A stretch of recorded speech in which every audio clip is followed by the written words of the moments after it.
Should we just reenact that whole thing? I will be right back. Okay. So far, we have 4 Gryffindors, 1 Slytherin. Who's the Slytherin? Hey, Jan, I'm also a Slytherin. You and me, together till the end. Yes. I love that. Jan, she's a faker, though. She didn't get sorted into Slytherin. She just. I did get sorted. I did get sorted in the Slytherin. No, did you? Did you really? Yes. Okay, I'm sorry. It was the crux of my house identity crisis that led me to accepting who I truly am. Yeah. I mean, I decided to do the test multiple times because my friends were like, "No, you're not a Slytherin. You're a Ravenclaw." And then I ended up getting Slytherin 4 out of 5 times, and I was like, "It's alright." That's what happened to me. Yeah. So I also got Slytherin 5 times and was like, I'm a Gryffindor. I agree. Oh my god. Yeah. I mean, I have a friend that we have a joke, an inside joke, where we say that we like Harry Potter, but we haven't seen a single movie.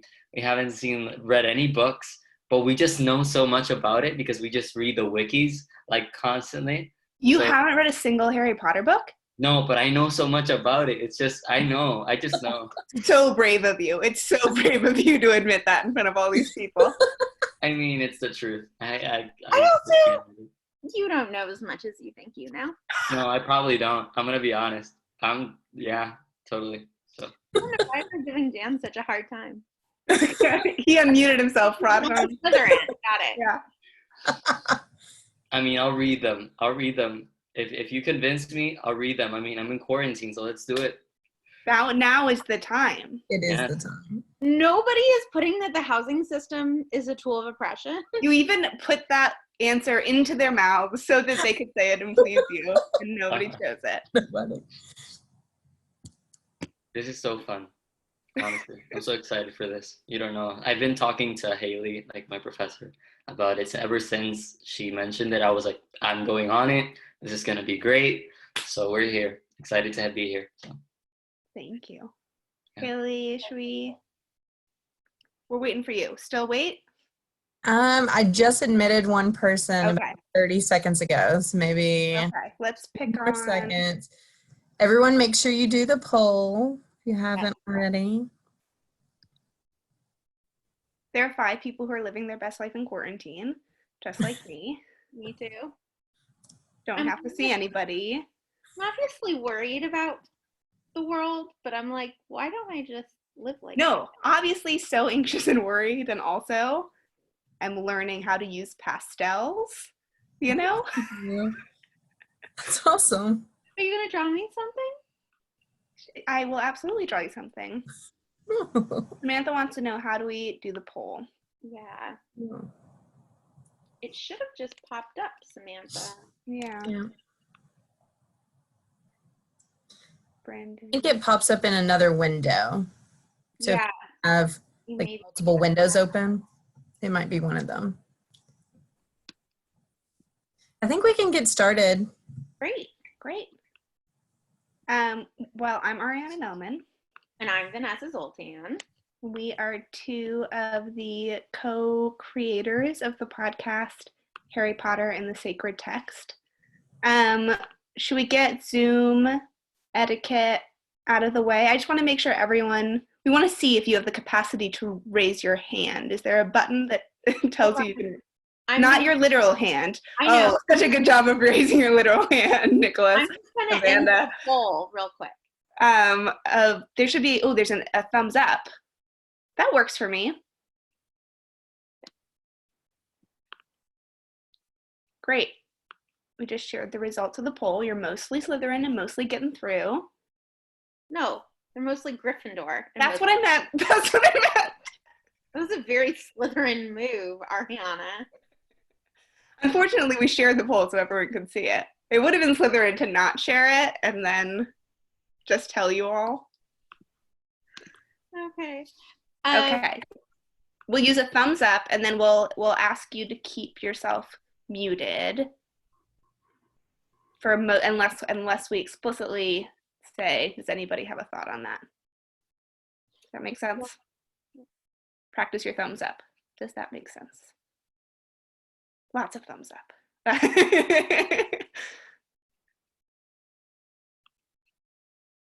Nicholas is still using his real thumb, but I'm digging it. Okay. Vanessa, feel good to get going? I do. Great. So, oh, go ahead. oh no, I was gonna just do that was it. Everyone's feeling good today? Yeah? Okay. Let's get started. Harry Potter and the Sacred Text is a podcast. And how many of you have heard the podcast by show of thumbs? Not everybody. So that's, I would say, less than half of the people, which is so generous of you to come to this without having heard the podcast. It's a weird premise. We're reading Harry Potter chapter by chapter as if it were a text like the Bible or the Quran or the Torah.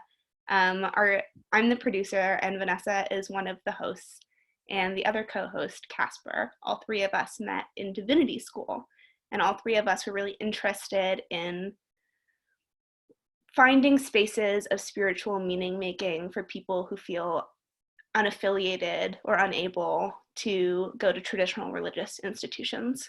And Vanessa, do you want to tell us a little bit about your work in divinity school that started this whole project for everybody? So I'm atheist. I'm an atheist and I'm a Jew. And I found myself at a traditionally Christian divinity school, eventually being like, whoops, not quite sure how I ended up here, but really happy that I did. And eventually I asked my favorite professor, I was like, okay, I keep trying to pray. I keep trying to teach myself how to be, a better religious person. And I keep failing at it. So I asked my favorite professor if she would teach me how to pray using something really easy to pray with, like my favorite book, Jane Eyre. And I figured I can't use the Bible because I always get distracted by things that I read as not true, right? Whenever it's like, God is entirely benevolent. I'm like, no, you're not. You mess up all the time, because I'm a 12-year-old child. And so she said yes, that she would teach me Jane Eyre, how to pray using Jane Eyre. And then, of course, I realized very quickly that Jane Eyre is just as problematic of a text as the Bible. It's patriarchal and racist and all the things that, of course, it is. And I realized that praying or having a sacred relationship with a text is just about you loving it and being predisposed to assuming good intentions from it. And so Stephanie Pausell, my professor, and I started outlining what it meant to treat a text as sacred. And so we came up with, I don't know how far you want me to go here. Yeah. Yeah, still keep going. Sorry. Keep going. It's hard I'm sorry, everyone. I'm learning how to look at notes and at e-wall at the same time. And so we developed over time what it meant to what it means to treat something as sacred, right? And we know what it looks like in traditional contexts, but I'm not sure that we give a lot of thought, right? Of oh, if I'm not going to church, am I still a Christian? Where do these lines start and stop? And so Stephanie and I give a lot of thought to it, and we've realized over time that you are in a relationship with something in a sacred way if it is getting you better at loving, which is a very Judeo-Christian idea of sacredness. It's very much based in St. Augustine, who was based on some Jewish writers before him. And so what we said was that the way to get better at loving using a text is through faith, rigor, and ritual. And so what we mean by faith is that the more time you spend with it, the more gifts it will give you. The belief that the more time you spend with it, the more gifts it will give you. And so, just like with me with Jane Eyre, I realized, I was like, oh my God, this is just as messed up as any other text, and we certainly realize that with Harry Potter over and over again. These texts are so imperfect, but if you have faith in the text, you believe that even those frustrating moments are beneficial, right? That they are a blessing to you because they teach you about patience and how to deal with imperfection and how, and what to do with frustration. And then rigor, that can really be any number of things. The way that we will demonstrate rigor today is through sacred reading practices. But by rigor, we just mean if you are treating something as sacred in your life, do you have time committed to it every week? Do you get up every morning and do it first thing? You know, whatever it is. And I just want to say, we think that you can treat just about anything as sacred. You're running, right? Like going on a run can be your sacred practice. You have faith that even when it's hard, it's giving you a blessing.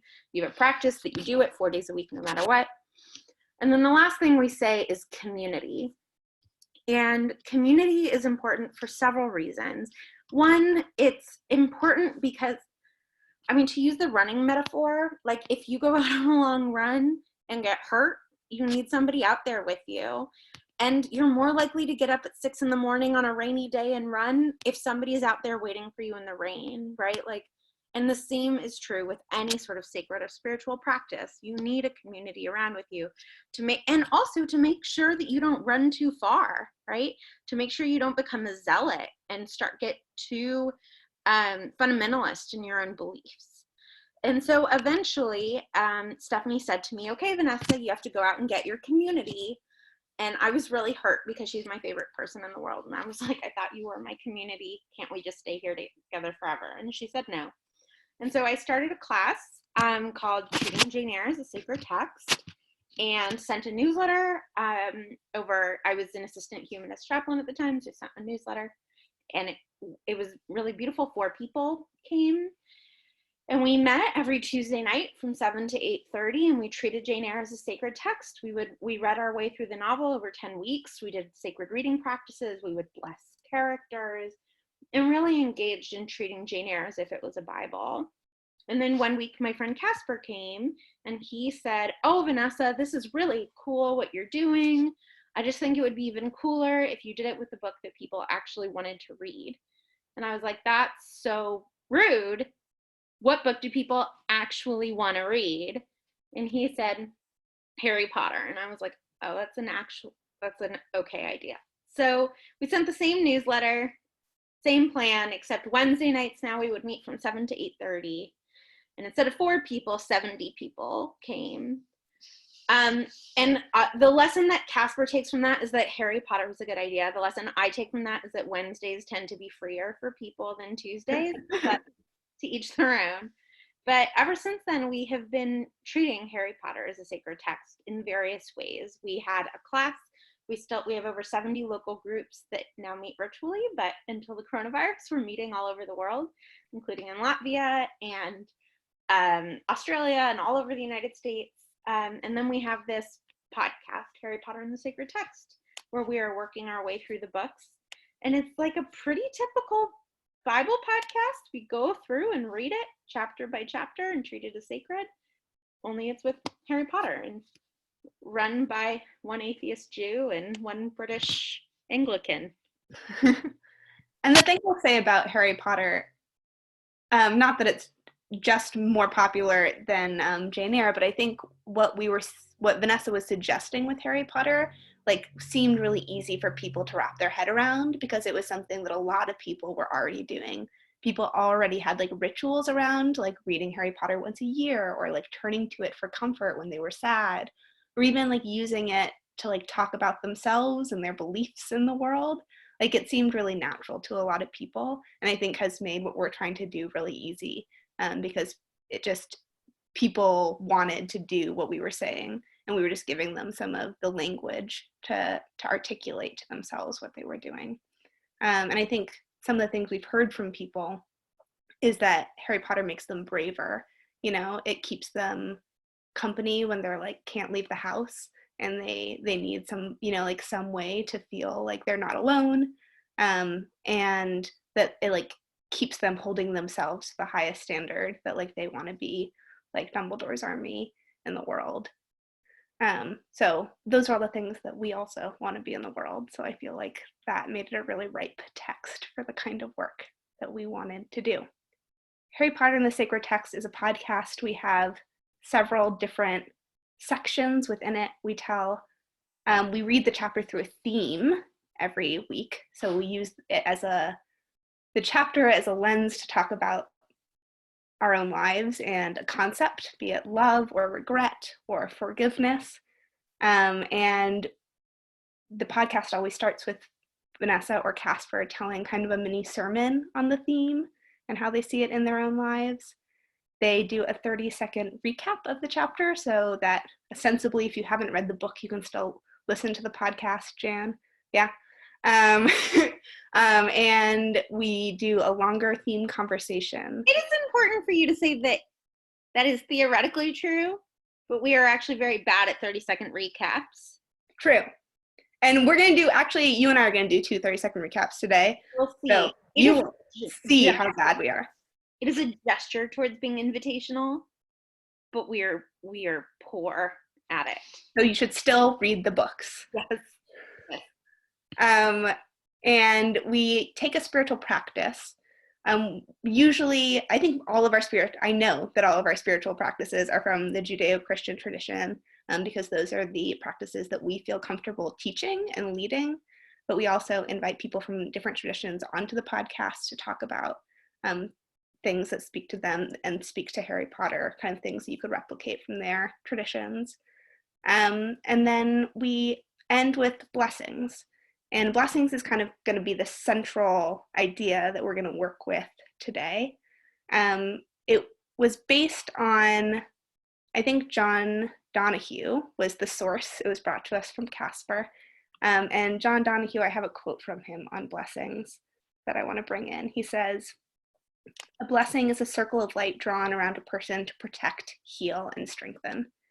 And Casper and Vanessa, at the end of every podcast, they pick a character from the chapter that we've read, and they draw a circle of light around that character. They lift them up for something that they're doing really well in that chapter, or they say, like, here's my hope for you. I see you struggling with something. I want this for you. And it's also kind of a blessing for ourselves when we bless characters. It's a way to say, like, I want to be more like that in the world, or I see myself in that character. And Vanessa made this commitment before we even started the podcast that she was only going to bless the women in the series. Vanessa, do you want to talk a little bit about why you did that? Yeah. The women are at the margins of the Harry Potter books. And you hear things specifically about Harry Potter, like the reason that Joanne Rowling goes by J.K. Rowling on the cover is because people thought that little boys wouldn't read this book if they knew it was written by a woman.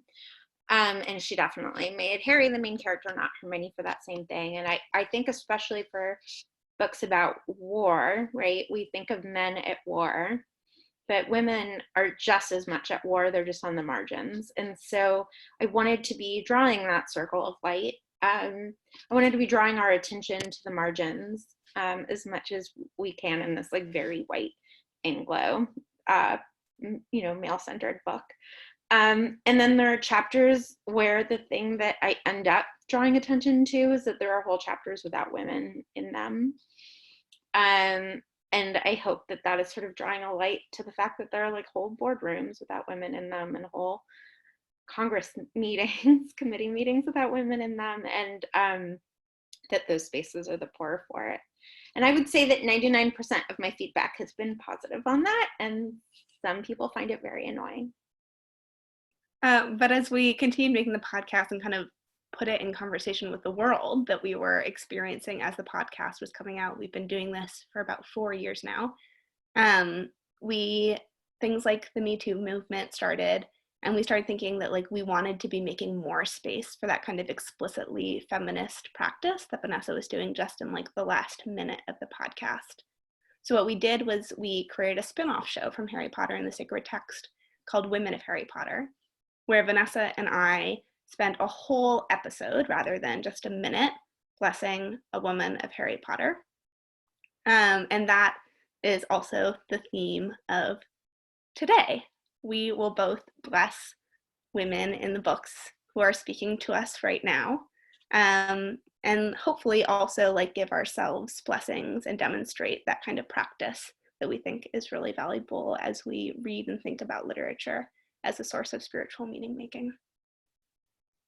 Before we do that though, I'm guessing that many of you are alone and feeling a little antsy about maybe talking to other people. And so because one of the tenets that we try to hold up is community, we wanted to create a little bit of time for community. So whenever we gather, we do something that many of you probably know as roses and thorns or highs and lows. We obviously call it dungeons and towers, where we share with a neighbor a dungeon of despair and a tower of delight from our last few days. We say that obviously vulnerability should be like your yoga practice. I don't do yoga, but this is what I hear about yoga, that you should always be pushing yourself, but not trying to hurt yourself. And that is also what we believe about vulnerability. So Ariana and I will each model a dungeon and a tower, and then we're gonna put you into groups of 3 for a couple of minutes for each of you to share a dungeon and a tower. Ariana, do you want to go first? Absolutely. My dungeon is that like 5 minutes before we started, my across the street neighbor started playing saxophone really loudly with the windows open, and it made me, I was just like so anxious that the whole live stream with you all would just be like loud saxophone scales the whole time. And it was like so much that I was like, should I go ask them to close their windows? So it all turned out for naught because they've stopped practicing the saxophone. But that was definitely like the moment of anxiety in my day.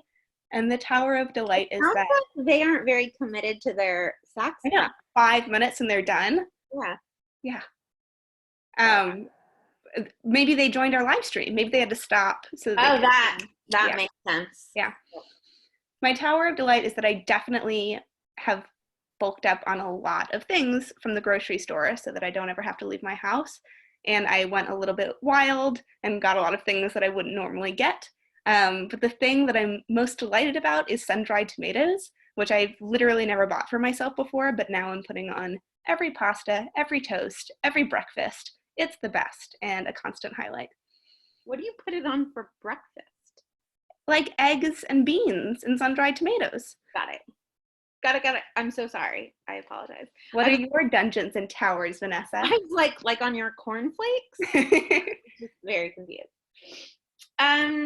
My dungeon is so I am a proud stepmom, and I thought having the kids here we have the kids all last week, and I thought that was annoying. And now that they're gone, I'm like, our house is so quiet. They went back to their moms, and so I miss the kids. But my tower is that my 7-year-old stepdaughter and I gave the dog a haircut, and it's so bad. It's so bad. And it just makes me happy, A, how cute my dog looks even with this bad haircut, and B, that I love doing a mediocre job at things. Ariana can attest to this. I like to call myself a type A minus, and I just feel like if you hold yourself to too high of a standard, you won't try to do things. And so we were like, it's okay if it's a bad haircut. We're just going to give the dog a haircut. And I'm very proud of us for being like, we tried and not obsessing, and she looks beautiful. She might come back later and say hi to you, and you can see how dumb/amazing she looks. She's gorgeous. So now we're going to ask you all to do the same thing. We're going to send you into breakout groups of just pairs to do what we just talked about. We'll leave you there for a couple of minutes and then we'll call you back. I have never done this breakout group thing before. My understanding is that something will pop up and you'll just hit yes and you'll go to your group. So we'll try it. I'm going to try it now. Ooh, how many? Oh, it'll tell me. There we go. All right. See you in a few.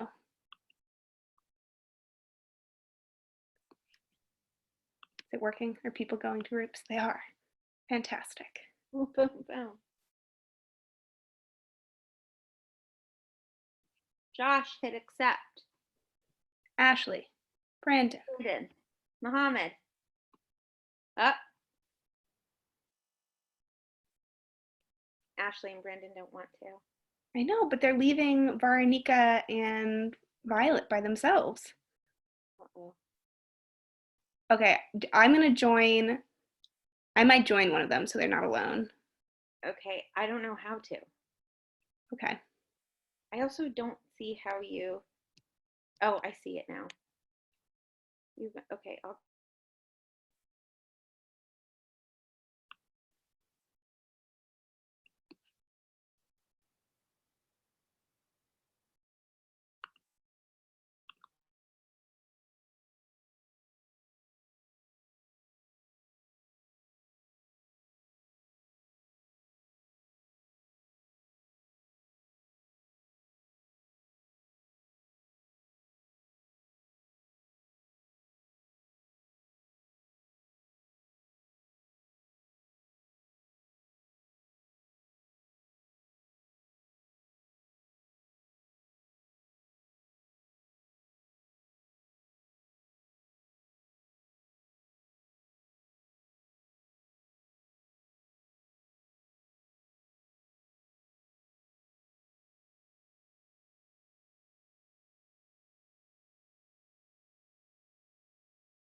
Hello.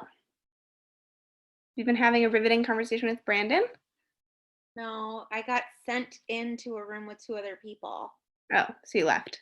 So, yeah. Well, and then I came back, and Brandon, I should have asked Brandon to unmute himself and just talk to me. Well, I might join. Should I join the breakout room that Brandon was supposed to go to? Oh, sorry. I'm just not good enough at this. That's okay. I'll just go quickly check in with that person, and then we can bring everyone back. Great. Sounds good.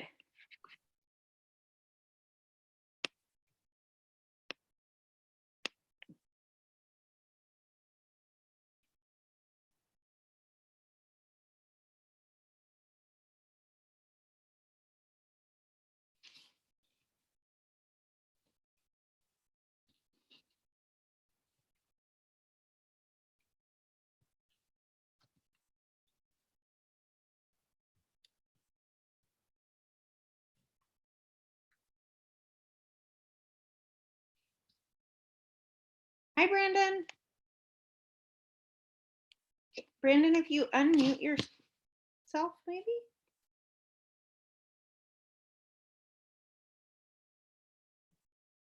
Whoever's watching this recording later, it's probably just of me talking to myself. So hello.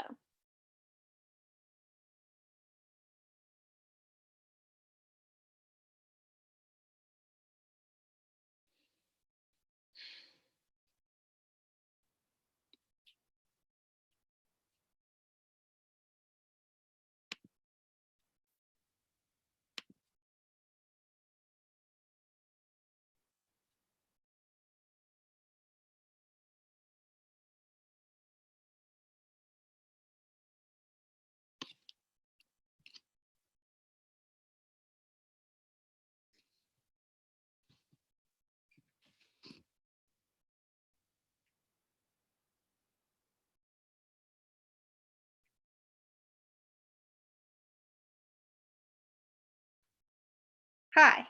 Hi. I'm going to close all rooms. They're all going to close in 60 seconds. Great. This is such intense technology. It is.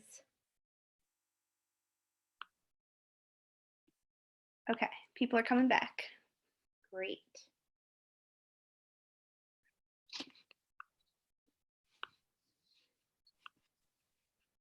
Ariana, after I described Rory so much, do you miss her terribly? Yeah, I thought maybe we would all come back and you would have her so we could all appreciate her haircut. Oh, sorry, she's napping.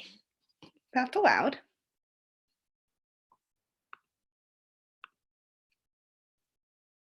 Let's see. 2 people. We're still waiting on 4 people. Maybe they're just falling in love, you know? I hope so. We have such a big goal of having people meet through some kind of part of our work and then ending up together. And naming their baby Vanessa after me. Yeah. Okay, everyone's back. So Vanessa, you're going to bless a woman of Harry Potter. I am going to bless Narcissa Malfoy. Now, before I bless her, I am first going to do a 30-second recap. I can time myself, and I'll be honest. Okay. Fair enough. You don't trust me? I mean, I had it all set up, but I suppose. You time me. Okay. I don't want you to feel useless. She's on your mark. Wait. I want to explain to everyone what I'm doing. Okay. So I'm going to do a 30-second recap of everything that you need to know about Narcissa Malfoy. Okay? Great. I just wanted to make that really clear. Yeah. On your mark. Get set. Go. So in the first couple of books, all you know is that she is Draco's mom, and she seems uppity and rich, and she seems like the kind of woman who juices and has a private personal trainer and gets blowouts all the time. And then you find out that she's kind of racist and has a racist husband, but then you're worried if she's maybe in an abusive relationship. And then you find out in book 6 that she's willing to do anything to save her son. But then you see her in the next scene and then she's racist again. And then at the very end, she saves Harry. But does she only save Harry in order to save her son? It's very confusing. Perfect job. Thank you. So actually, Jan, never mind. You don't need to read the book. We'll do everything. Okay, so what I think I want to bless Narcissa for, the thing that I admire most about Narcissa, but I need your help thinking this through if it's actually a good thing, is what I love about her is that she seems to be somebody who's let a lot of things go her entire life. She's let a lot of injustices happen. She's had a house elf in her house, which is within the wizarding community as a slave. She is like very nonchalantly, like casually racist. We see her say something gross about Hermione, and she like won't shop at Madame Malkin's anymore because Madame Malkin lets Muggle-borns shop there. But then we see that Draco, her son, is put at risk. Excuse me. And she is like, nope, that is where I'm putting up the line. That is not something I am willing to sacrifice for this cause of supremacy within the wizarding world to Voldemort. And I think that her line should have been in a very different place. Like, I think her line should have been, you know, somewhere before allowing slave labor in her home. But I admire that once she has that line, she is literally willing to sacrifice anything for it. And I think I'm compelled, you know, Virginia Woolf said that war is a lack of imagination, that we can't imagine that the person who we're shooting has a parent who loves them, has a, you know, sister, brother who loves them. And that is why we're able to kill them. And I think that what we see at the end of book 7 is in part that she is able to imagine Harry as a whole person because she loves Draco so much. And so I guess I admire that she's willing to sacrifice everything for her son. My question for you is that truly remarkable? Like, I think in my imagination, anybody, like any white supremacist, when it comes to their children, would act in protection of their children over their cause. Do you disagree? I totally disagree. People kick their kids out for being gay. People kick their kids out for having different beliefs than them all the time. Draco doesn't have like different beliefs than her. But I think Draco could. I think that she is saying there's a line and it's my son and I will do anything. Right. Draco does have different beliefs, and that she's not sure that he's so committed to the cause that he'll just go and do whatever he has to do to kill Dumbledore. She thinks that he's scared and sort of unwilling in this. So you're saying, is that really enough to deserve a blessing? Shouldn't we all just want to do anything for our kids? So my question on top of that is, do you bless then Petunia and Vernon for how much they love Dudley? Because clearly they would do anything for their son. So yes, first of all, I have blessed Petunia and Vernon for that. I guess I also respect this line of Narcissus because Vernon and Petunia will do anything for Dudley, including things that are really bad for Dudley, right? Like not listen to a doctor who's concerned about how much sugar Dudley is eating, or let Dudley be a bully and be like, yeah, he's just strong, and like willfully turn a blind eye to Dudley. And it is entirely possible that Narcissa does that as well. We don't know a lot about her, but that is not where we see her saying, I will do anything for Draco. And I guess I just do. I mean, I guess I don't. I think that Vernon and Petunia would risk their own lives to save Dudley very much, but it's the sacrifice, it's the love that all of Harry Potter is based on, right? Is Lily's sacrifice for Harry. And if we're going to honor it in Lily, I think we should honor it in Narcissa. Yeah. I mean, I think a big question we often ask ourselves is like, how do you interrupt patterns, like that we see? And I think I don't know enough about Narcissa. Like, to me, it seems like she was born into the Black family, which is a very wizard supremacist kind of family. Yeah. She married someone who was like an extreme soldier for wizard supremacy. Yeah. Like all of these things are ways that she's maybe just like naturally fallen into it. And not necessarily been at the forefront of fighting it, but like has believed that it's right. And the question is, how do you interrupt that for people who have, you know, just become indoctrinated in that way? And I think maybe Narcissa is providing a model for that. We never see her say all of this is wrong and, you know, we need to end it. But what we see her do is work against its motives.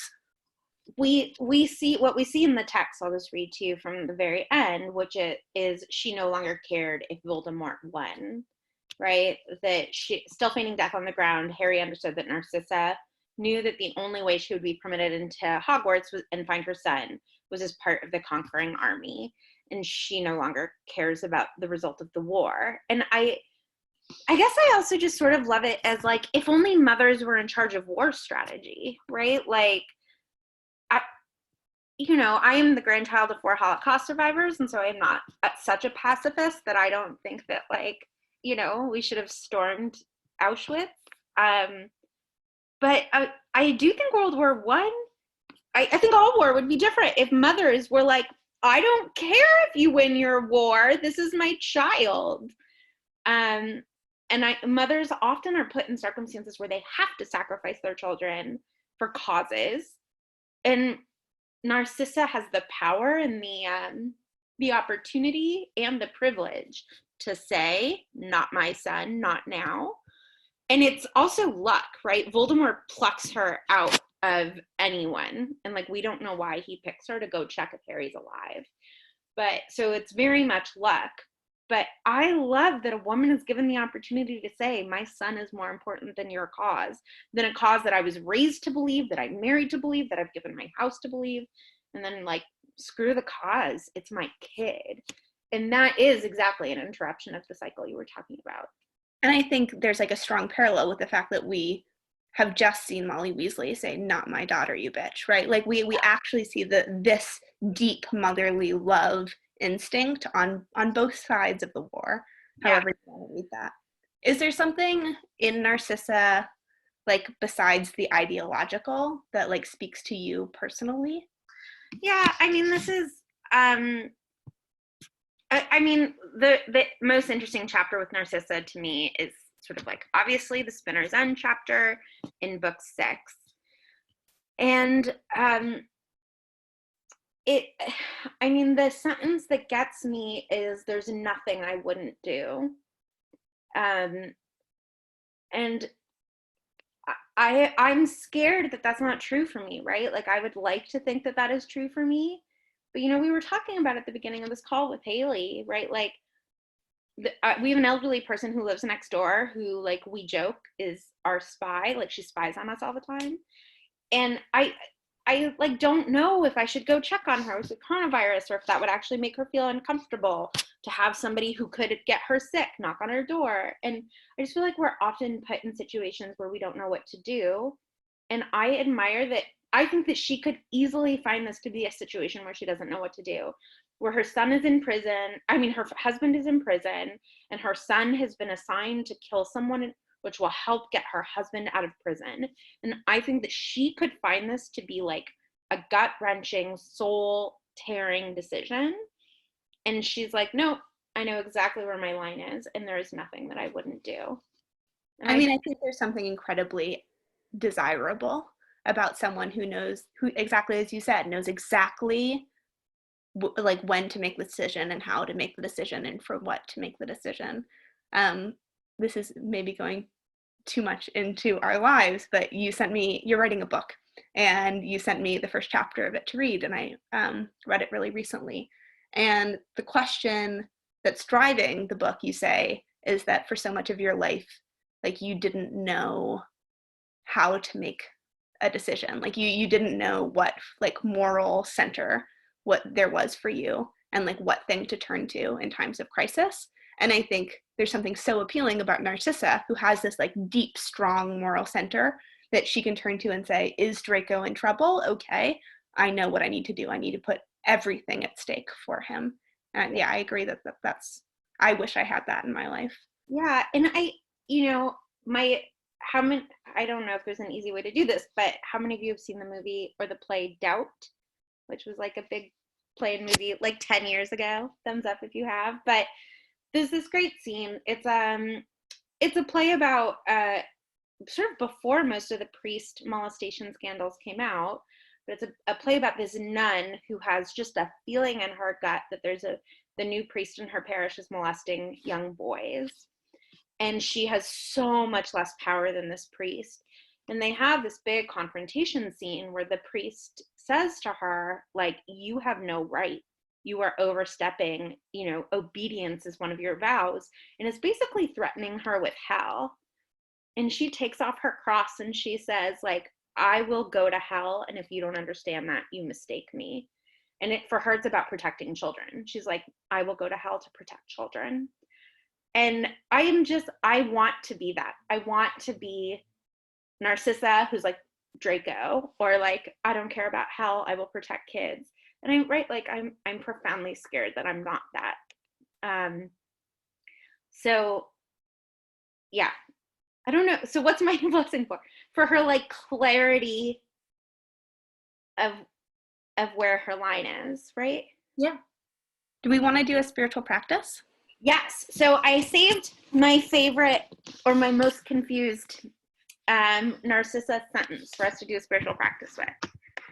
So the sentence that I picked is, I should explain what Pardes is. Yeah. We're going to do the sacred reading practice of Pardes. Pardes is a 4-step Jewish reading practice. And the idea with Pardes is that the text is an orchard. So like, this is its own orchard. This is the wrong Harry Potter book. I have them all right here. And that you can pluck a sentence from the text, like you can pluck an apple from an orchard and bite into it, like analyze it, and it will nourish you, regardless of the apple, regardless of the sentence.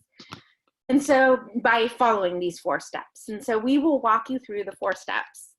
I cheated a little because I picked 3 sentences, but they could be semicolons. So the sentences that I picked is, I've listened already. I've made my decision. Leave me alone. And so the first step is pshat, where we ask ourselves what the intended meaning of the sentence is. Ariana, do you remember where this is from? My guess is that it's from Spinner's End, and she's talking to Bellatrix. Yes. But I can't place exactly what moment of their fight. Yeah. So Bellatrix is saying, like, listen, by going to Snape and asking for help for Draco, by like going down this path against Voldemort, you are crossing a line. You have to listen to me. And in Bellatrix, it's actually the only moment that we see Bellatrix as any kind of human being. But she does seem to really love her sister, and she is pleading with Narcissa to listen. And Narcissa says this in response, like, I've listened already. I've made my decision. Leave me alone. And for those who haven't read the book, she then and they make an unbreakable vow that Snape will do everything in his power to protect Draco, like on pain of his own death. And technically that is going against Voldemort, who has said, this is a private order that I've given Draco. You can tell nobody about it. And Bellatrix will absolutely not betray Voldemort in that way, and Narcissa is willing to. So step 2 is remez, and we would love your help with remez. So if you could be ready in the chat boxes. I think there's few enough of us that they could unmute themselves. Yeah, great, good. So unmute yourselves, please. So what we do with remez is I will read the sentence again, and I would love if we sort of had consensus on a word. And what we do is we think about all of the different places that we have heard that word within the 7 books. And so if we were doing this in like the Torah, for example, and the piece of scripture I plucked had the word ark in it. Ariana would be like, oh, Noah's Ark. And then, somebody else would say, Haley would say, the Ark of the Covenant. And we'd be like, oh, that's so interesting. Okay. So like a covenant is a kind of ship, right? And it can bring us from one place to another. So by putting words from different contexts, we can read the sentence in a whole new light. So I'll read it again. It's, I've listened already. I've made my decision. Leave me alone. What word do people want to do? Alone. Yeah. Oh. Me too. And it's just because we just read Harry saying it. So we just finished recording for book 6. And at Dumbledore's funeral, Harry says, I've never been more alone. Or like reflects that he's never been more alone. And I mocked him because I was like, that's not true. You've been more alone than this. But where else does the word alone come up in the Harry Potter books? I think about Hagrid living alone. Like he's the only one on the grounds that kind of lives in a hut alone. With Fang, but yes. With Fang. Okay, with Fang. Harry in the cupboard for all those years. Yeah, which is exactly what I was thinking about when I was like, Harry, you've been more alone than this.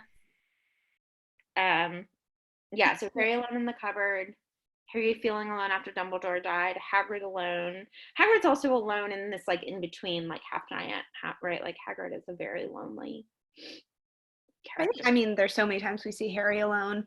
Like when he is all cap locks Harry in book 5, and he's like hiding in Grimmauld Place so that like people won't come and talk to him because he thinks he's a great burden on everyone. And Hermione like knocks on the door and is like, "What are you doing in here by yourself?" Poor Harry. Yeah, so there's isolation, there's being alone by choice, and there's being alone because you're forced into a cupboard. And then often you are alone by choice because at some point in your life you were thrown into a cupboard. Any other moments that we're thinking about? I think in the second book when he was fighting the Basilisk, I think that was he was all technically, well, he had Ginny with him, but he was kind of all alone doing. Yeah, and in book 1, right, when he faces Quirrell, he ends up having to face Quirrell alone. That's right. Yeah, I think like a pattern that I was seeing was towards like the end of the books, he's like always alone with like Voldemort in some instance. Like it's a pattern almost. I mean, yeah, and I mean, I can't believe I didn't think of this, but in the best chapter ever, in The Forest Alone, right? The Force Again, sorry. He like whispers into the stone so that his mom and Lupin and Dad and Sirius come out and keep him company. But at the very end, he drops the stone and he's totally alone, right? Yeah. And even there's this promise, right, where he says, "Will you stay with me?" And James says, "Till the very end." And then, but they don't. He's alone. I mean, I think we see Harry a lot of the time think he's alone and he's not. Like at the end of book 1, Ron goes, "You didn't think we'd let you go alone, would you?" When they go into the this all of the ordeals with the stone together. Yeah, and then I mean also in book 5, there's like this, "I'm going alone. Fine, Ron and Hermione can come. God, fine, Neville and Luna and Ginny can come too." Right, like tears. So there's almost a point where Ron and Hermione have become a version of him still alone. Mm. I'm thinking about, and I've not read the books, but I've seen the movies. But in the, I think it's Goblet of Fire, when they're in the maze, they are, the 4 champions are trying to win the cup, and they're in the maze, but they are alone by themselves because they're representing their houses. But there are a lot of, at least in the movie, and I preface this because it is the movie, but there was a lot of shots of the camera where you see just their faces because they live alone by themselves, trying to figure out which direction do I go. They're hearing voices, they're hearing all these noises, and they're not quite sure what's happening. So they're not alone in the maze, but they are alone in the maze because they are through it by themselves. I think actually it's a great metaphor for the whole books, right? Like there's this staggering of like you're actually in community, but you feel and are functionally entirely alone. So step 3, thank you everybody. Well, do we do any like meaning making like read the sentence again and think about it in the the context of everything we I said. thought I had done meaning making. Oh. Sorry. This is what a producer does, everyone. She says you didn't do it well. Okay, so with all of that in mind, I've listened already. I've made my decision. Leave me alone. It's interesting because many of the times we've talked about are times when he's not actually alone, where he feels alone, but he has people there. And this is an instance where like there's somebody there, and Narcissa is like, I want to be alone. Please stop. Although she is inviting Snape in, that's a way in which she's not alone. Yeah. And what's also interesting is that Draco feels totally alone throughout this book, and he's not alone insofar as at least his mom is severely worrying about him, if nothing else. Yeah, we feel alone, and like, are we? I think is always a good question. So That's how we all feel right now, right? Yes, entirely isolated. Yeah. Which leads beautifully to our third step, which is drash. And drash is where it's basically, if this was the piece of scripture that we were given to preach on, the question is, what lesson would we pull? What would we preach on?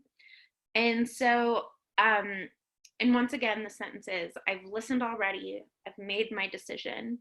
Leave me alone. Ariana, do you? Sure. It's not very good. I don't think that I am a person who's good at making decisions. I like always want to keep listening to all of the different sides rather than like have listened enough and then made a decision. So I would think I would preach on sometimes you need to just say, I've listened already, and I've made my decision. But I think what we don't want to do is to say, leave me alone. I think even when we make our decisions, we have to stay in relationship with people and stay open to learning more as you walk forward. How about you, Vanessa? I had the exact same thought that like, I want the first 2/3 of this, right? But for her to say, I listened already, I've made my decision, come with me, right? That, which is what ends up happening, because I do think that Bellatrix is one redeeming quality is that she does seem to actually really love her sister. But yeah, I think that in all of those moments, I've made my decision, but like, it's not personal against you, right? Like, so you please come with me. Let's leave this conversation. I want this conversation to leave me alone. I don't want you as a person to leave me alone. Okay, so our third step, no, that was our third step. Our fourth step is sewed, and sewed means secret. And so what we're all gonna do, so the idea of sewed is that there's a secret that is hidden in the text, and that we've all worked on the text. We've all like chiseled at it together over this conversation. And so it's easier for the secret to emerge now. And it's by far the most mystical practice that we engage in on the podcast. And so the idea is that I will read the sentence one more time.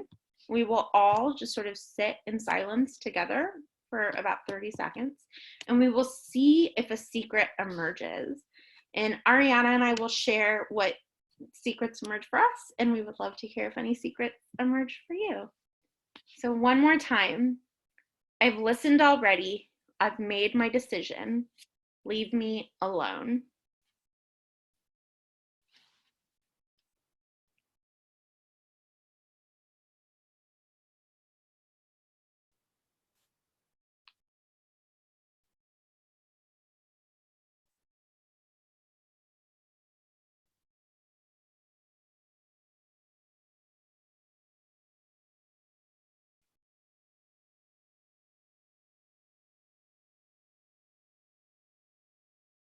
So the closest thing to a sewed that came to me was how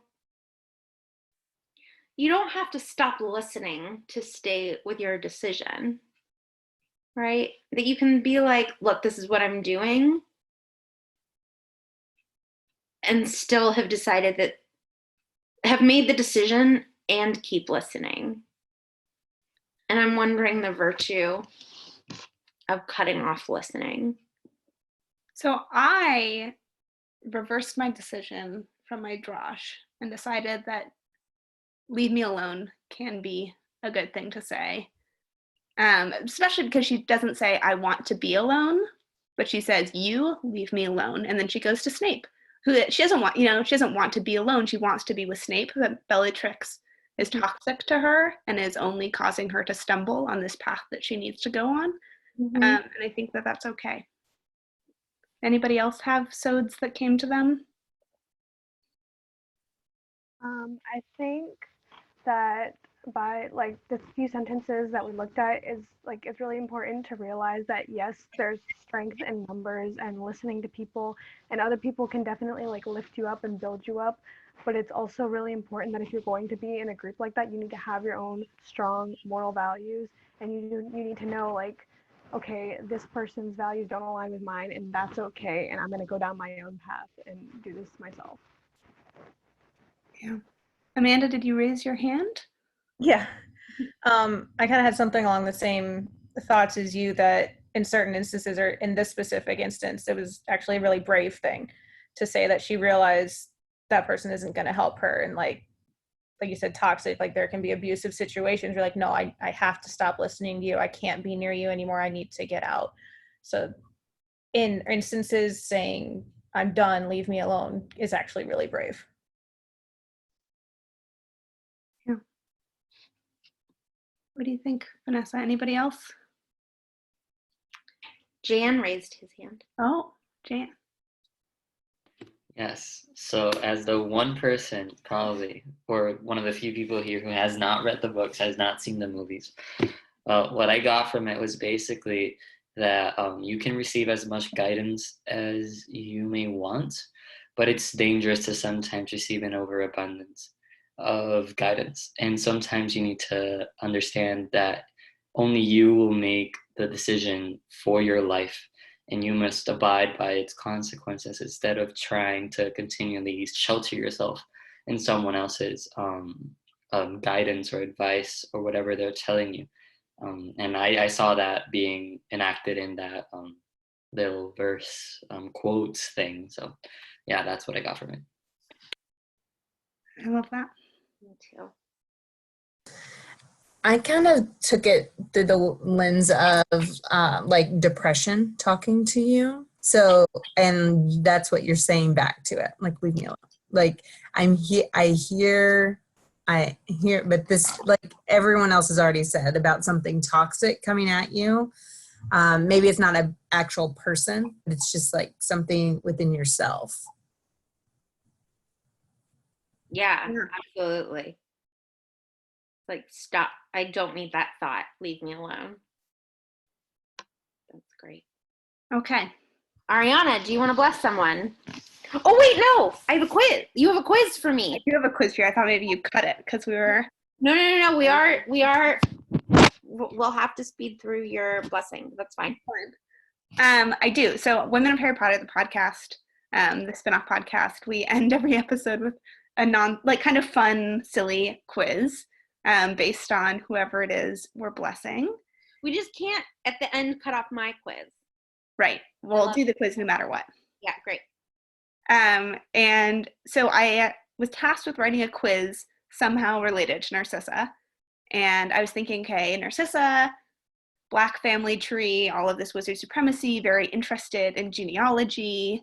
Like, maybe I would do a quiz that was about people who are really interested in genealogy. So that is a kind of logic. Yep. I'm gonna call the dog while you keep explaining so she can help me. Okay. So my first question for Vanessa and Rory and all of you, which we'll put it in the poll so you can vote on which answer you think is right, is the ruling house of the Ethiopian Empire from 1270 to 1974. Wow, that's a long rule. Yes. Claimed that every monarch's lineage could be directly traced back to what figure? A, Mansa Musa, B, Alexander the Great, C, Muhammad, or D, the Queen of Sheba? I'm going to launch that. Ooh, are we going to do all of the questions at once if I launch it? We'll launch. I won't look at the other ones. So I think it's should I not? No, I should say now. Yeah, and people can vote, and then we'll give them a second to vote.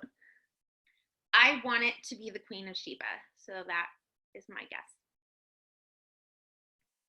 Is anybody going to vote in the poll? Nobody has. Well, because they have to do for each of them. Yeah. Wait, so we'll do all of them, and then I'll reveal all the answers. Okay, right. Great. So my answer is Queen of Sheba. A very reasonable choice. Any of them are very reasonable because all of the fake ones I came up with are good. Okay, 2. The Daughters of the American Revolution was founded in 1890. Mm-hmm. They faced some controversy from the 90s to the 30s, from 1930s to the 1950s for not allowing African Americans to perform at their events. When did they have the first Black woman on their board? On their board. On their board. Okay, I'm going to be super cynical and say 2002. Okay, there's 1977, 1994, 2002, or 2019. I feel like Harvard still doesn't have Black people on all sorts of things. Last question. Many people have claimed to be members of the assassinated Russian imperial family, the Romanovs. I am part of the Romanovs. Yeah, like Vanessa herself. Mm-hmm. Which of the following is not a Romanov imposter? A, Michael Gallen. Very political opinion. Wait, not a it's not, because in 2007 they did DNA analysis on all of the bones, so they're all there. It's been like... Okay, sorry. What? So all of these people claimed that they're Romanovs? And one of them I made it. Yeah. Okay, sorry. Sorry. Mm-hmm. So which of these people is not a real person who claimed to be a Romanov? Michael, a Polish triple agent for the CIA, who revealed the identities of 2 USSR spies and claimed to be Alexei Romanov. B, Suzanne, a Dutch girl who claimed she was a secret daughter of the Romanovs whose existence was covered up as a hysterical pregnancy because they were ashamed of having another daughter. C, Anna, a Polish factory worker who started her story in a mental hospital and people believed her, including several Romanov relatives. D, Louisa, a Russian Orthodox nun who claimed that one of the assassins saved her and raised her as his own before putting her in a monastery.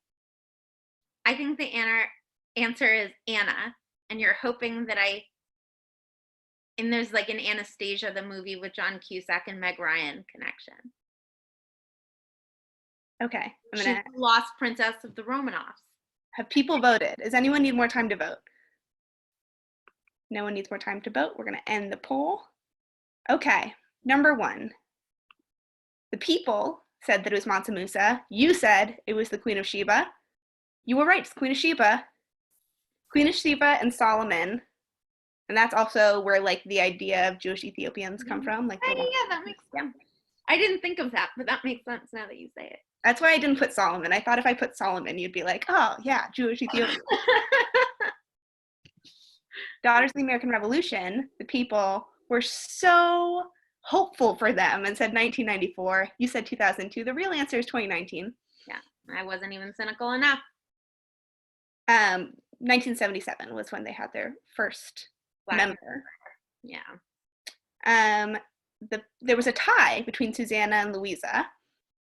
And 3 people got it right. It was indeed Louisa, who I made up. Anna was the most famous of any of the Romanov imposters. Okay. She was Anastasia. And my favorite story is that Michael, the CIA agent, and one of the other Anastasia imposters, they were like organized a big meeting between them by the publishing house. And they embraced each other as siblings and were like, you're the real Alexei, you're the real Anastasia, having never met each other. They just like corroborated each other's stories. My favorite fact that I learned. Wow. Okay. Wow. Okay, Ariana, who would you like to rapid fire bless? I would love to rapid fire bless Luna Lovegood. Luna Lovegood. Heard of her, love her. Okay, are you ready to do a 30-second recap? So ready. Lovegood. On your mark, get set, recap. We first met Luna on the Hogwarts Express. She's reading the Quibbler. She's reading it upside down. Her dad writes for the Quibbler, and she sees Thestrals, and she tells Harry about the Thestrals, and she joins the Dumbledore's army, and she goes to a party with Harry, and she fights in the Ministry with him, and she wears radish earrings and a corks necklace, and she goes to Bill and Fleur's wedding, and she fights in the Battle of Hogwarts at the very end, and you clicked away from it, so I don't know how many seconds I have, and she tells Harry that he's all right after Sirius dies. Yep, that's it. I'm sorry. I'm sorry. I sabotaged you. You did such a Not job. even the Slytherin among us. I know. I'm sorry. Well, Jan, now you have to read the books. Otherwise, I would have been perfect. Exactly. Okay, Madeline, what do you want to look at Luna for? So I brought 3 scenes of Luna, and I thought that we could make some meaning of them. Great. The first scene that I love Luna for is the scene where Harry asks her to Slughorn's party, and she's like just left the bathroom with Hermione, where she's been comforting Hermione, and Harry asks her to the party, and she says, "Oh my God, yes." And he was like, "Just as friends." And it like makes her smile even brighter. She was like, "I've never been asked to anything as a friend before. It's so wonderful." And he's changed one of his eyebrows to yellow in a previous class. And she asks, by accident, like not on purpose. Right, by accident. And she asks, "Is that why your eyebrow is yellow? Should I do mine too for the party?" And it's just like the most endearing, beautiful exchange. The second scene I want to bring in is a scene that we haven't talked about with Luna before because we haven't gotten to book 7. And I have only read book 7 once, but as I was researching, I found it, which was all of these Dementors are coming up on Harry, Ron, and I think Hermione. Maybe it's just Harry and Ron. And Harry and Ron can't make their Patronuses. They're like trying and they can't. And like up behind them comes Luna, Ernie Macmillan, and Seamus Finnegan. And they make their Patronuses. And Luna says, "That's right," said Luna encouragingly. And if they were back in the room, as if they were back in the room of requirement, and this was simply spell practice for the DA. "That's right, Harry. Come on, think of something happy." "Something happy," he said, his voice cracking. "We're all still here," she whispered. "We're still fighting. Come on now." And like, there's so many moments of Luna's caretaking, but this was one that I had missed, and I think it's just so beautiful. And then the last one, another moment of Luna caretaking, is at the very end of book 7, after everything is done. And I'll just read it because it's very short. After a while, exhausted and drained, Harry found himself sitting on a bench beside Luna. "I'd want some peace and quiet if it were me," she said. "I'd love some," he replied. "I'll distract them all," she said. "Use your cloak." And before he could say a word, she cried, "Ooh, look, a blibbering humdinger," and pointed out the window. Everyone who heard looked around, and Harry slid the cloak up over himself and got to his feet. Yeah, that last one was one of my favorite Luna moments too. I know. So Something about that is brilliant, right? That "I'd want to be alone" is so smart. And then she's performing a version of herself for laughs, right? I think it's actually a really revealing moment for Luna, because there's so many moments where we think Luna's just being Luna and she's totally oblivious to how people take her, and she doesn't care how people take her. She's just being her most genuine self. And this is a moment where she knows what people think of her and how to use it, and she's using it to her advantage. There's a line in Four Weddings and a Funeral where the guy who's like supposed to be the dumb guy has to tell an ornate lie, and he says, "The great thing about being an idiot is that you can say ridiculous things and people will never think that you're lying." And it's a moment where you're like, well, you're obviously not an idiot. You just know how people see you, right?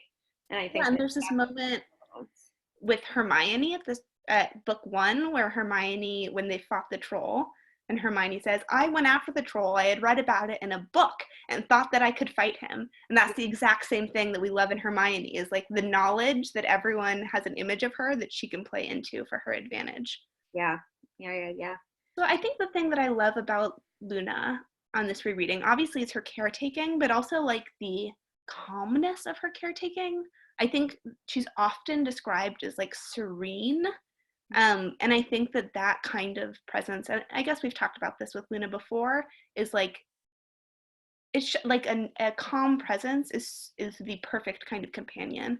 And in most things, sometimes it's not. Sometimes you want someone to like be excited or like be in crisis with you. But I think she really shines in those moments of accompaniment, which is so rare for someone who's like such a big personality and who lives so outside the norm to actually be the person who you want like by your side to make you feel comfortable. Yeah, and the other thing I was thinking with those 3 examples is that usually I think of caretaking as just as work that's relegated to women and that's exhausting and not rewarded. And Luna seems to be doing this caretaking, and maybe I'm just part of the patriarchy in this moment, but it looks so effortless. She doesn't seem to be overextending herself, right? It's this presence of caretaking without being, oh, let me get you that food. Oh, right, like without inserting herself. There seems to be a containedness to it. Yeah, and I think because we see her, because she knows how we see her, because she's such a blunt character who's so much herself in all of these moments, the bluntness in the caretaking, and because so much of her caretaking is bluntness, is saying, like, at Dobby's funeral, Dobby, you seem like a good elf, I'm sorry you're dead, right? Like, that is, she doesn't overthink that. That's just the thing that she thought, and she brought it to the table. And like with Harry, she says, well, this is what I felt when my mom died, or this, like if I were you, this is what I would be feeling. That's all just her being her most true self. So it doesn't feel like she's going out of her way to like trip over herself, to like do anything aside from what she always does, which is be blunt, but it happens to be so kind in these moments. Which is basically a form of self-love, right? It's like, I'm enough. And so if I say what I'm thinking, like in a kind way, like that's going to be enough. Yeah. So should we do our second spiritual practice? Yes. Why don't we do that as a way? Yeah. The second spiritual practice that we're bringing today is sacred imagination. It's an adaptation from a Jesuit practice, and it was codified by St. Ignatius of Loyola, who was a 16th century priest who co-founded the Jesuit order, and he wrote this book called The Spiritual Exercises. Before he was a priest, he was a lover of Arthurian legend, and he took that love of that so far that he fought in wars and got injured in wars. And when he was injured, like laid up, that was when he started thinking about the Bible and started reading the Bible and started developing his spiritual life. And sacred imagination is kind of tied to his love of Arthurian legend and into like him imagining himself into those stories so much that he then became a soldier, is that he wants you to imagine yourself, in his case, into the Bible so vividly that it's like you're at the hand of God. It's like you're with Jesus on the boat. And not only, you're not just reading it, you're like experiencing the rocking of the boat, and you're smelling the salt in the air, and you're feeling the cold of the breeze, and you're tasting, the fish that you've had for lunch. And then all of that kind of deep imagination brings you into the scene and gives you more insight into what's happening. So we do the same thing. We try and close our eyes and read the text, and not with our eyes closed. One of us keeps our eyes open when we read the text, and imagine that we're in the scene, whether as one of the characters or as just a fly on the wall, and see what new insight we have from like really trying to be there. And the text that I've picked for Luna is when she is the commentator of the Quidditch match, which is in book 6, and she does a fantastic job, very outside of the norm, very Luna. She's the best. I would watch all sports. So she and McGonagall, I think, are the two people in the scene. You could imagine yourself into one of them, or you could just imagine yourself into the stands. You're there, you're rooting for either Gryffindor or Hufflepuff, and you're listening to Luna say these things. Okay. "And that Smith of Hufflepuff with the quaffle," said a dreamy voice, echoing over the grounds. "He did the commentary last time, of course, and Ginny Weasley flew into him. I think probably on purpose. It looked like it. Smith was being quite rude about Gryffindor. I expect he regrets that now he's playing them. Oh, look, he's lost the quaffle. Ginny took it from him. I do like her. She's very nice." Harry stared down at the commentator's podium. Surely nobody in their right mind would have let Luna Lovegood commentate. But even from above, there was no mistaking that long, dirty blonde hair, nor the necklace of butterbeer corks. Beside Luna, Professor McGonagall was looking slightly uncomfortable, as though she was indeed having second thoughts about this appointment. "But now that big Hufflepuff's player's got the quaffle from her. I can't remember his name. It's something like Bibble, no Buggins. It's Cadwallader," said Professor McGonagall loudly from beside Luna. The crowd laughed. Harry stared round for the snitch. There was no sign of it. Moments later, Cadwallader scored. McLaggen had been shouting criticism at Ginny for allowing the quaffle out of her possession, with the result that he had not noticed a large red ball swarting past his right ear. "McLaggen, will you pay attention to what you're supposed to be doing and leave everyone else alone?" bellowed Harry, wheeling around to face his keeper. "You're not setting a great example," McLaggen shouted back, red-faced and furious. "And Harry's now having an argument with his keeper," said Luna serenely, while both Hufflepuffs and Slytherins below in the crowd jeered and cheered. "I don't think that'll help him find the snitch, but perhaps it's a clever ruse." Swearing angrily, Harry spun around and set off around the pitch again, scanning the skies for some sign of the tiny winged golden ball. Ginny and Imelda scored a goal apiece, giving the red and gold clad supporters below something to cheer about. Then Cadwallader scored again, making things level, but Luna did not seem to have noticed. She appeared singularly uninterested in such mundane things as the score, and kept attempting to draw the crowd's attention to such things as interestingly shaped clouds and the possibility that Zachariah Smith, who had so far failed to maintain possession of the quaffle for longer than a minute, was suffering from something called loser's lurgy. 74 to Hufflepuff, barked Professor McGonagall into Luna's megaphone. "Is it?" said Luna vaguely. "Oh, look, the Gryffindor's keeper got a hold of one of the beater's bats." So that's Luna. She's perfect. She's so wonderful. And I think, again, there's something so invitational about her just being her in this moment and not trying to be anything else, because I think I would have a much better experience of Quidditch with her as the commentator, like looking at the clouds and like musing about the participants. Yes. It's so honest about how all of us experience Quidditch or any kind of sports watching. No, it's a very like metacritical approach. Who were you when I was reading, Vanessa? I was in the stands and I was so charmed and I was so gleeful about like finally someone is doing this right. And then when McGonagall chimed in with the score, I was like, right, that's important too. I wasn't like mad that McGonagall came in with the facts. I was like supplementary information. It's just so funny because McGonagall looks like the ridiculous one coming in with, you know, the score. Oh, that wasn't my experience. I was like, right, good, It's like two amazing children are playing and someone's like, lunch, and you're like, right, there's a reality. People need to eat. Lunch still matters. I was into all of it. I think women should run sports. Was anybody else where they had some kind of... Were they Luna or McGonagall?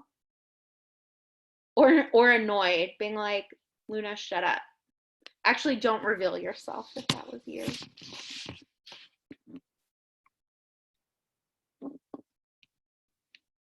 I mean, I think sometimes when you like invite a diversity of experiences into something, it's annoying.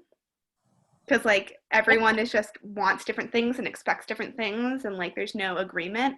And I think that like this is the ideal of you invite a diversity of experience in and it just like makes everything better somehow, which is like what we want to believe, but sometimes doesn't happen.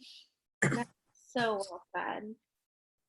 I imagine myself as Ginny, and I was getting distracted by Luna talking about me.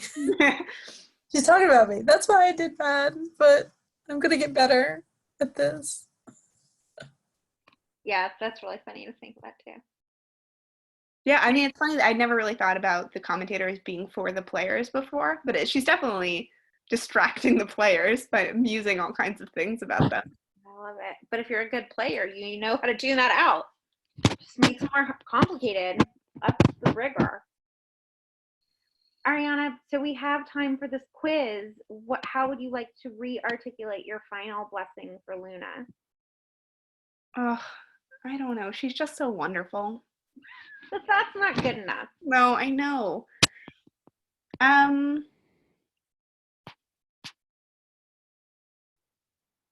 guess there are moments when I don't feel comfortable bringing my full self into every conversation, every engagement, and I think that that's right. Like, I think sometimes you need to be a little bit quiet so someone else has space.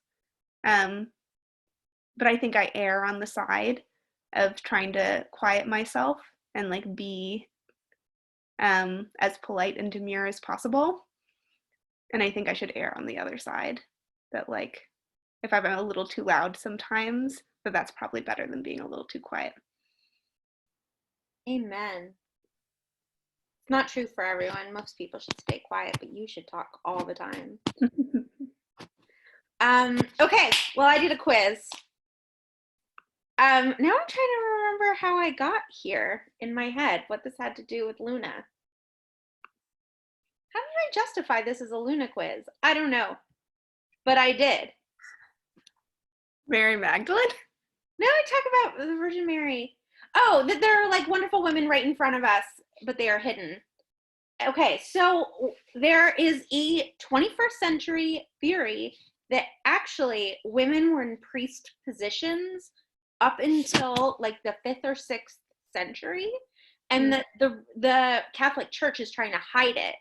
These like early representations of women in leadership positions in the church, and like, you know, modern scholars are currently trying to excavate this and make an argument that it's like completely arbitrary that women can't be made priests or be put in the high level positions in the church.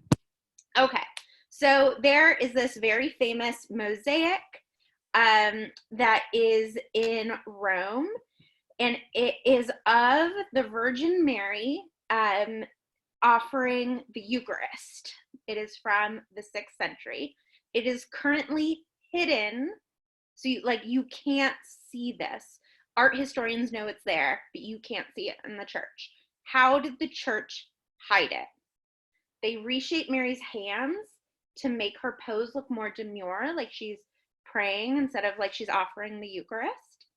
They commissioned an altarpiece to be built in front of it, or it was destroyed in World War II.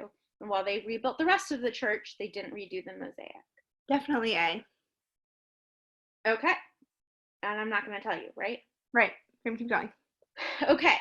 So Mary Magdalene had a much more active role in the Bible and in the relationship with Jesus than current versions of the Bible demonstrate. Who changed Mary Magdalene's role in the Bible? Was it A, Paul in his letter to the Corinthians? He started telling the story in a different way. B, scribes, as they copied out the Bible, were like, I don't like this part. Or C, Vatican II in the 1960s, as Mass was translated into English, they were like, women are going to get ideas now that they're going to understand the stories. And so they were like, Mary Magdalene, no. Definitely Paul. Okay. I've never been this decisive in a quiz in my whole life, and it's possible I'm getting everyone wrong, but I'm just proud of myself for living myself into this quiz. Yeah, you're being so decisive. Okay, last one.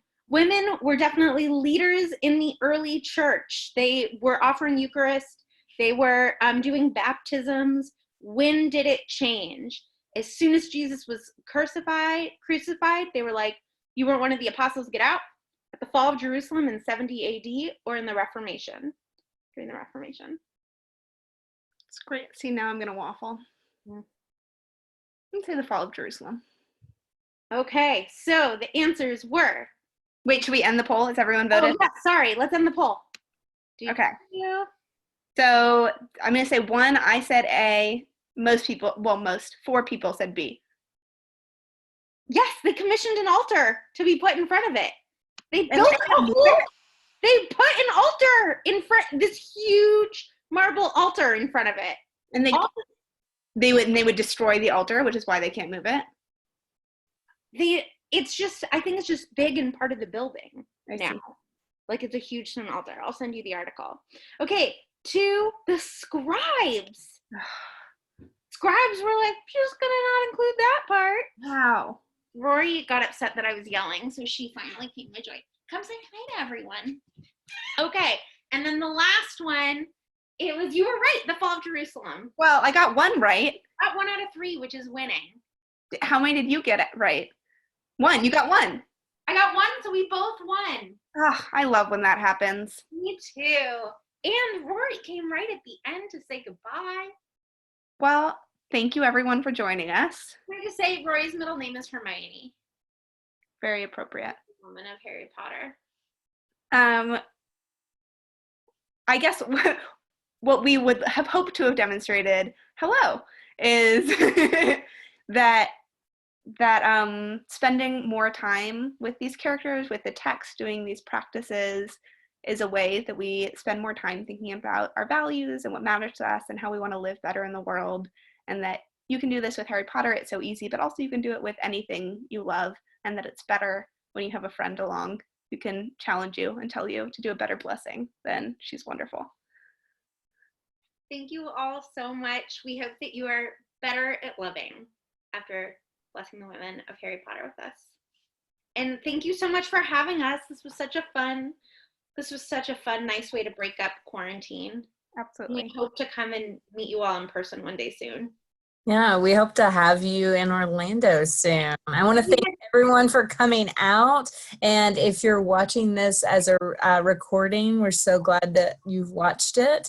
And we'll be having more online ways to interact with you. So please keep watching us on social media.